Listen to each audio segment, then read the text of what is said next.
والكلمة الآن لأستاذ الدكتور حسن نفع، أستاذ الاقتصاد والعلوم السياسية.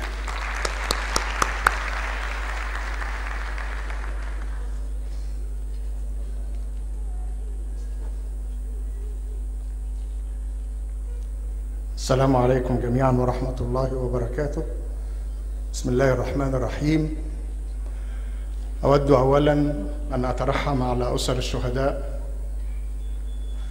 وأن أقدم أولا أترحم على أرواح الشهداء، وأقدم التعازي إلى أسر الشهداء، وأقدم التعازي إلى مصر، لأن مصر كلها هي أسرة هؤلاء. مصر هي التي أنجبت هؤلاء، وإذا كانت مصر تتنفس الحرية اليوم فبفضل أرواح وبفضل دماء هؤلاء الشهداء الذين سقطوا فداء لنا جميعا. فلنترحم عليهم ولنقدم لهم كل ما نستطيع أن نقدم من آيات العرفان والوفاء. وأود أن أقدم الشكر إلى جمعية رسالة التي نظمت هذا الحفل، ولقد شرفني أن أشارك في العديد من حفلات التكريم لأسر الشهداء، وأظن أن كل من يحضر حفل لتكريم شهيد من الشهداء هو شرف كبير له لا يدانيه أي شرف على الإطلاق. وأعتقد مخلصا أن مصر سواء على المستوى الحكومي أو على المستوى الشعبي لم تقدم حتى الآن ما يجب أن تقدمه عرفانا لهؤلاء. فما كان بوسع أحد على الإطلاق أن يحلم أننا سنعيش هذا اليوم أو أننا سنتنفس هذه الحرية. وإذا كنا نتنفس اليوم عصر الحرية فلأن هؤلاء صمموا إلى أن ماتوا دفاعا عن هذا الوطن. أتمنى أن يكون التكريم على أعلى مستوى.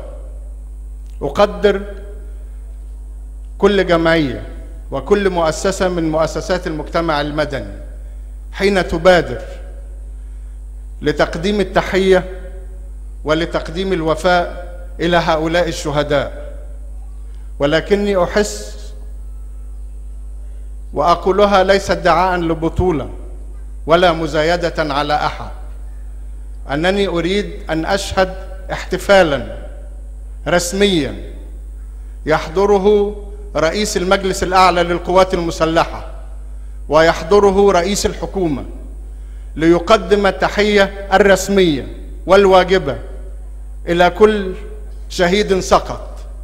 نعم، لقد تأثرنا جميعا عندما قدم المتحدث الرسمي باسم القوات المسلحة التحية ترحما على أرواح الشهداء، وتأثرنا جميعا بهذه اللفتة واعتبرناها اعترافا رسميا بأن هؤلاء شهداء سقطوا من أجل مصر ومن أجل حرية مصر.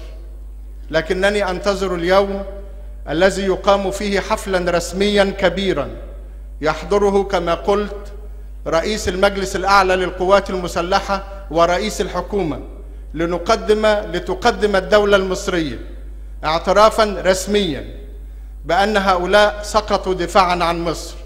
صحيح أنهم سقطوا برصاص مصري، لكنهم سقطوا دفاعا عن مصر، ولذلك هناك أشياء لابد أن تقدم. هناك ضرورة أن يحاكم الذين أطلقوا الرصاص على هؤلاء الشهداء، ولا بد من القصاص، ليس لأننا نريد الانتقام، ولكن لأننا نريد أن نؤكد أننا نعيش في دولة القانون، وأن الذين ارتكبوا الجرائم وهذه هي جريمة عظمى في حق الوطن لا بد أن يحاسبوا ولا بد أن يحاكموا. الاستحقاق الآخر هو أن الدولة عليها أن تقدم لفتة لتعويض أسر هؤلاء الشهداء، وليس هناك من مال أبدا يستطيع أن يفي هؤلاء حقهم على الإطلاق. لكن هذا واجب، وعلى الدولة أن تقدمه، وأيضا على المجتمع أن يقدمه. ولذلك أؤيد تماما الدعوة إلى أن يكون هناك، إلى جانب أن يكون هناك صندوق حكومي رسمي يسمى صندوق الوفاء، لتقديم كل ما يمكن تقديمه من دعم، ويشارك في هذا الصندوق أيضا كل مؤسسات المجتمع المدني وكل أفراد الشعب المصري. لكن الشهداء سقطوا ونحن نترحم عليهم، ومن واجبنا أن يعيش أفراد الأسرة حياة حرة كريمة، ولذلك تقديم الدعم المادي واجب. لكن أنا أفكر أيضا وبالذات في هؤلاء الجرحى الذين ما زالوا يحيون.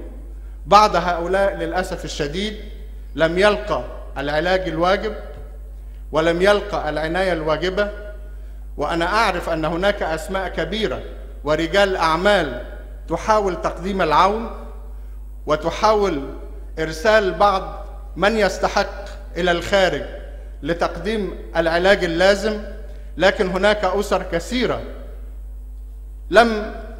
أو جرحى كثيرون ومرضى كثيرون لم يقدم لهم العلاج الضروري والعلاج الواجب. أنا كنت في ندوة في بني سويف منذ أسابيع، وأحزنني كثيرا أن أجد في هذه الندوة أمهات لبعض الشهداء، وقالوا لي بالحرف الواحد أن الدولة لا تريد حتى أن تعترف بأن هؤلاء الشهداء سقطوا وأنهم في مصف الشهداء. خرج المحافظ في إحدى الفقرات على الفضائيات وحاول أن يثبت أن الشرطة لم تطلق الرصاص، فقال لم يسقط شهيد واحد في هذه المحافظة، لكي يدلل على أن الشرطة لم تطلق الرصاص. وللأسف الشديد الكل هناك في هذه المدينة قالوا على الأقل هناك 8 أو 9 شهداء في مدينة بني سويف وحدها.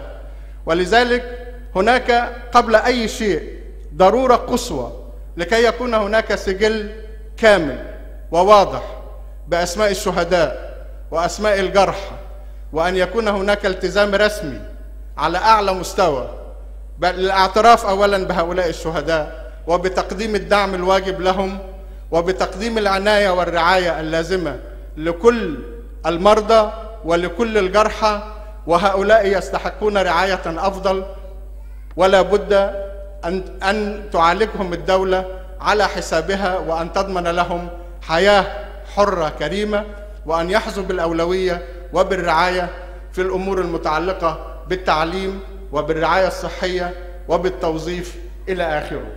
المطالب كثيرة، وعلينا أن نواصل الضغط من أجل تحقيق هذه المطالب. لكن أود أن أنتهز هذه الفرصة لأقول وبكل التواضع أنني ما زلت من الذين يشعرون بالقلق على هذه الثورة، ولا أريد أن تضيع دماء هؤلاء الشهداء هدرا.